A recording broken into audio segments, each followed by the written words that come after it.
Hello everyone, कैसे हैं आप सभी। मैं Akanksha Goswami, nutrition expert and clinical dietitian. आज मैं आप सभी को ये बताऊंगी कि क्या आपके खाने में आपको पूरा न्यूट्रिशन मिल रहा है कि नहीं। मेरे पास ऐसे कई सारे लोग आते हैं जो कि ये पूछते हैं कि मैम, क्या नेचुरली ही मुझे सारी न्यूट्रिशन नहीं मिल सकते? क्या मेरी डाइट ही प्रॉपर न्यूट्रिशन की पूर्ति नहीं कर सकती? मुझे एक्सटर्नल न्यूट्रिशन की ज़रूरत क्यों पड़ रही है? आज इन्हीं क्वेश्चन का मैं आपको आंसर दूंगी। तो चलिए स्टार्ट करते हैं। क्या आप सभी जानते हैं, जितनी भी बीमारियां जैसे कि diabetes, thyroid, hypertension, PCOD, asthma, cancer, आप बस नाम लीजिए, इन बीमारियों का बढ़ने का एक रीज़न है हमारी बॉडी में दिन पे दिन होते जा रही न्यूट्रिशन की कमी। हाँ, न्यूट्रिशन की कमी। इन न्यूट्रिशन की कमी होने के वैसे तो कई सारे रीजंस हैं, बट मैंने बहुत रिसर्च करने के बाद ये निकाला कि इन न्यूट्रिशन की कमी होने के हमारे पास 5 ऐसे स्ट्रॉन्ग रीज़न है जिसकी वजह से हमारी बॉडी में न्यूट्रिशन की कमी हो रही है। सबसे पहला रीज़न है कि हमारे खाने में ही न्यूट्रिशन नहीं है। ये मैं नहीं कह रही हूँ, एक एसोसिएशन है ICMR, Indian council of medical research, association RDA, जो ये बताती है कि बेसिकली हमारे फूड में कितना न्यूट्रिशन है। ICMR के अनुसार हमारे खाने में पिछले 10 साल से बहुत ही ज़्यादा न्यूट्रिशन की कमी आई है। क्या आप सभी जानते हैं, RDA बताता है कि हमारे खाने में 9% कार्बोहाइड्रेट की कमी आई है हमारी चपाती में, हमारे वीट में। 8.5% कार्बोहाइड्रेट की कमी आई है हमारे बाजरे में। 6.12% की कमी आई है आयरन के हमारी मूंग दाल में, और 10% प्रोटीन की कमी आई है हमारी मसूर दाल में, और 66 to 73% कार्बोहाइड्रेट की कमी आई है हमारे पोटैटो में। अब इसके लिए क्या किया जाए? क्या आप जानते हैं कि हमारे फार्मर्स को ये पता ही नहीं है कि कितना न्यूट्रिशन देना चाहिए, कितना ज़्यादा जो है पेस्टिसाइड्स और इंसेक्टिसाइड्स का यूज़ करना चाहिए सॉइल में। उनको एजुकेट ही नहीं किया जाता कि कितने इंसेक्टिसाइड्स और पेस्टिसाइड्स डालने चाहिए सॉइल में। इस वजह से ज़्यादा इंसेक्टिसाइड्स और पेस्टिसाइड्स डालने की वजह से हमारे सॉइल में ही धीरे धीरे न्यूट्रिशन की कमी हो गई है। और क्या आप जानते हैं, इसी वजह से हमारी सॉइल में 43% जिंक की कमी है, 18.3% बोरॉन की कमी है, 12.1% हमारा आयरन की कमी है, 5.4% कॉपर की कमी है, और 5.6% मैग्नीशियम की कमी है। तो अब तो बस आप ये सोचिए कि हम पेट भरने के लिए ही खाना खा रहे हैं, उससे आपको 100% न्यूट्रिशन मिल जाए, उसकी गारंटी अब आपको नहीं मिल सकती। दूसरा रीज़न आता है जिससे हमारी बॉडी को प्रॉपर पोषण नहीं मिल पाता, प्रॉपर न्यूट्रिशन नहीं मिल पाता। वो रीज़न है दिन पे दिन हमारे खाने में होती जा रही मिलावट, जिसे हम इंग्लिश में अडल्ट्रेशन भी कहते हैं। क्या आप जानते हैं, मिल्क जो कि एक बहुत ही अच्छा प्रोटीन का सोर्स है और बच्चे से लेके बड़े तक सभी लोग मिल्क को बहुत ज़्यादा पसंद करते हैं, बट आज के टाइम में मिल्क ही एक ऐसा फूड है जिसमें सबसे ज़्यादा मिलावट की जाती है। क्या आप जानते हैं कि जो गाय और भैंसें होती हैं उनको ऑक्सीटॉक्सिन का इंजेक्शन लगाया जाता है उनकी दूध की क्वांटिटी को बढ़ाने के लिए, और वही ऑक्सीटॉक्सिन का जो इंजेक्शन होता है उन्हीं गायों में बहुत ही ज़्यादा हार्मोनल डिसबैलेंस करता है, और उसी वजह से जो दूध वो देती हैं उसमें बहुत ज़्यादा वो केमिकल्स और हार्मोनल चेंजेस होने के चांसेस होते हैं जब हम उसे पीते हैं। तो सोचिए, और ये मिलावट केवल यही नहीं रुकती है, दूध में यूरिया, डिटर्जेंट, हाइड्रोजन पेरोक्साइड, ना जाने कितने तरीके के मिलावट की जाती है उसको सफ़ेद दिखाने के लिए, उसको अच्छा दिखाने के लिए। तो सोचिए, उसी दूध को जब हम पीते हैं तो हम उससे न्यूट्रिशन की क्या उम्मीद कर सकते हैं? उसमें केवल और केवल हमें केमिकल्स मिल रहा है और कुछ नहीं, एडल्ट्रेशन मिल रही है हमें।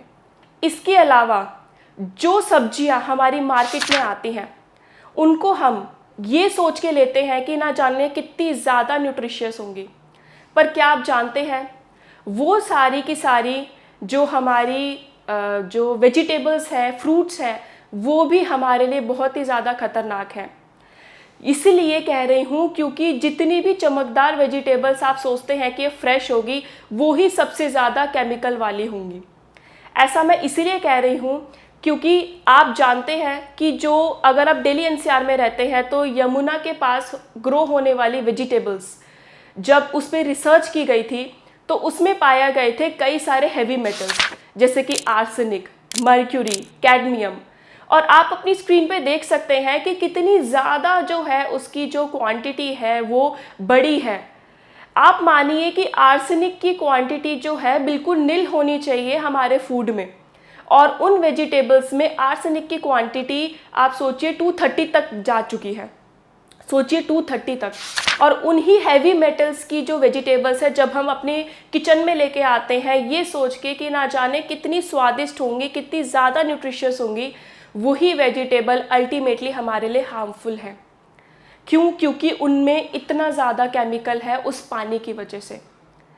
तो सोचिए, तीसरी बहुत बड़ी वजह है जिसकी वजह से आपकी बॉडी में पोषण की कमी हो रही है, वो है आप किस तरीके से फूड को हैंडल करते हैं, आप किस तरीके से जो है फूड के साथ काम करते हैं। एग्जाम्पल के तौर पे, क्या आप जानते हैं कि अगर आप वेजिटेबल्स को केवल धो लेते हैं तो धोने से ही उसमें जो वाटर सॉल्युबल न्यूट्रिएंट्स होते हैं वो वॉश आउट हो जाते हैं, निकल जाते हैं।